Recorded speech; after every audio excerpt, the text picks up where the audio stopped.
Bonsoir à toutes et à tous, bienvenue sur AES Média, votre chaîne d'information de référence. En Côte d'Ivoire, le climat politique reste électrique à quelques semaines de la présidentielle. Les figures majeures de l'opposition, Laurent Gbagbo, Tidjane Thiam et Pascal Afine-Guessant, tous déclarés inéligibles par le Conseil constitutionnel, refusent de s'avouer vaincus. Une rentrée parlementaire sous tension.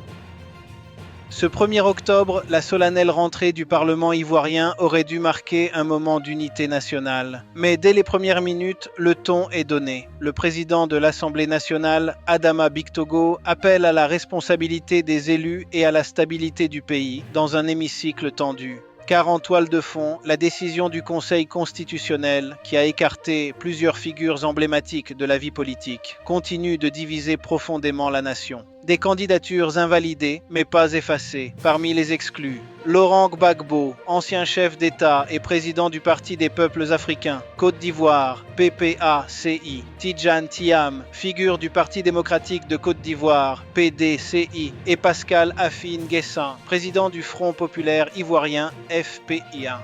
Leurs points communs, tous trois ont été jugés inéligibles pour des motifs administratifs ou judiciaires.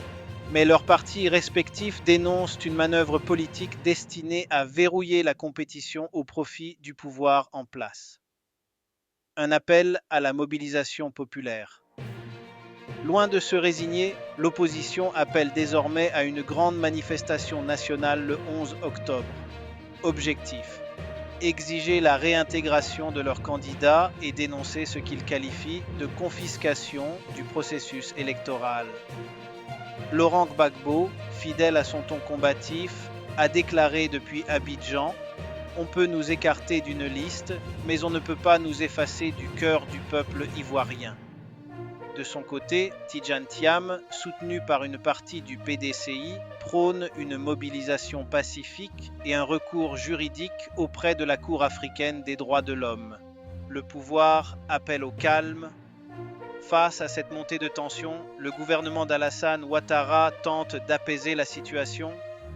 Le porte-parole du gouvernement a assuré que le processus électoral se déroulera dans la transparence et le respect de la loi, tout en appelant l'opposition à ne pas troubler l'ordre public.